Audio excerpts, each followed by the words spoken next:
ഓം നമോ നാരായണായ. വിഷ്ണു സഹസ്രനാമ വ്യാഖ്യാനം. ഓം നമോ ഭഗവതേ വാസുദേവായ.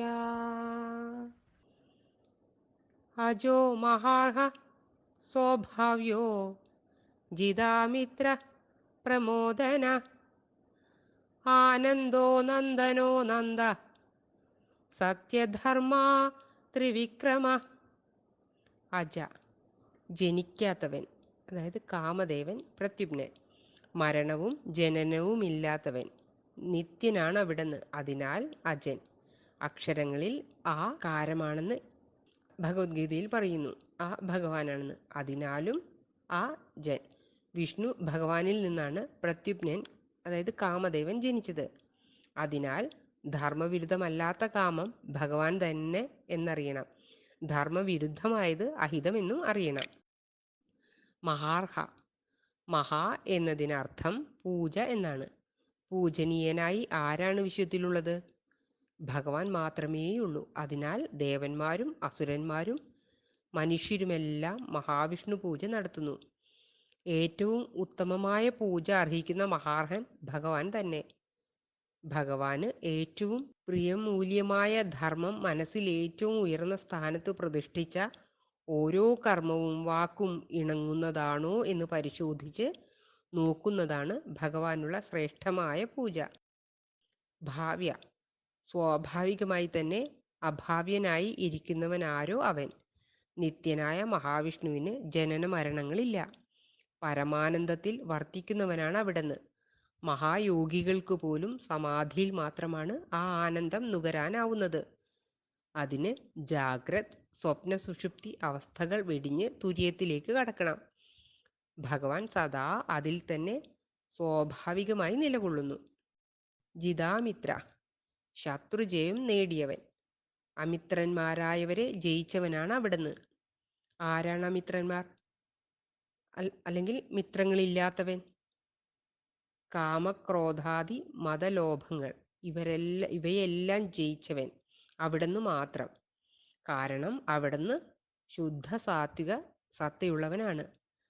ബാഹ്യ ശത്രുക്കളെ എല്ലാ അവതാരങ്ങളിലും നിഷ്പ്രയാസം ജയിച്ചവനാണ് അവിടുന്ന്.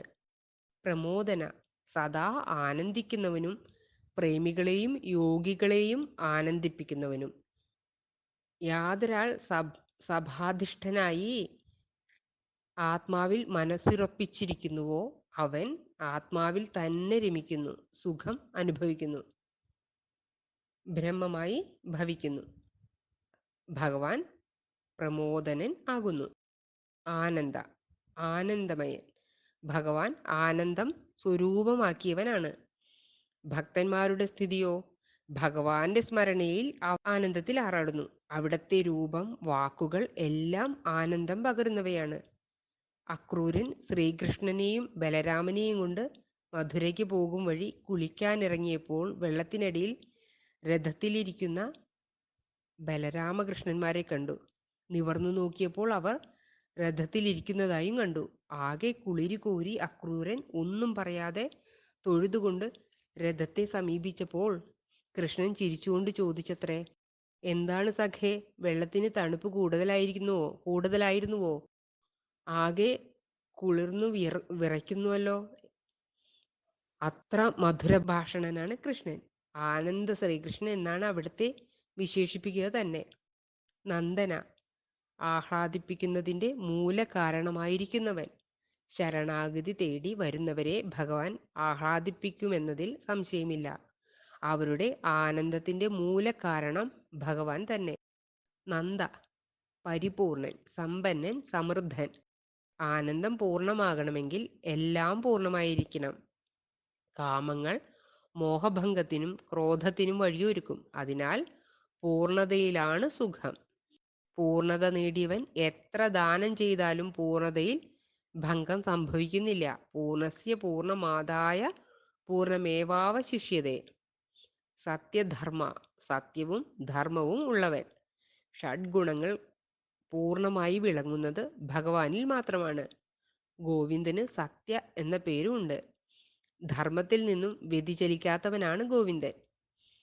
ധർമ്മങ്ങൾ എന്നതിന് ഗുണങ്ങൾ എന്നർത്ഥം കൽപ്പിച്ചാൽ സദാചാരം, ഭൂതദയ, അഹിംസ, അന്നദാനം, വേദാധ്യയനം എന്നിവയാണ് അവ. ഇവ ഉള്ളതും ഭഗവാനിൽ തന്നെ. ത്രിവിക്രമ, 3 അടിവച്ച വിക്രമൻ. ത്രി എന്നത് 3 ലോകത്തെ കുറിക്കുന്നുവെന്ന് ഹരിവംശം പറയുന്നു. മുനിശ്രേഷ്ഠന്മാർ ഭഗവാൻ അവയെ 3 പ്രാവശ്യം കടന്നതായി പറയുന്നു. അതിനാൽ ത്രിവിക്രമൻ.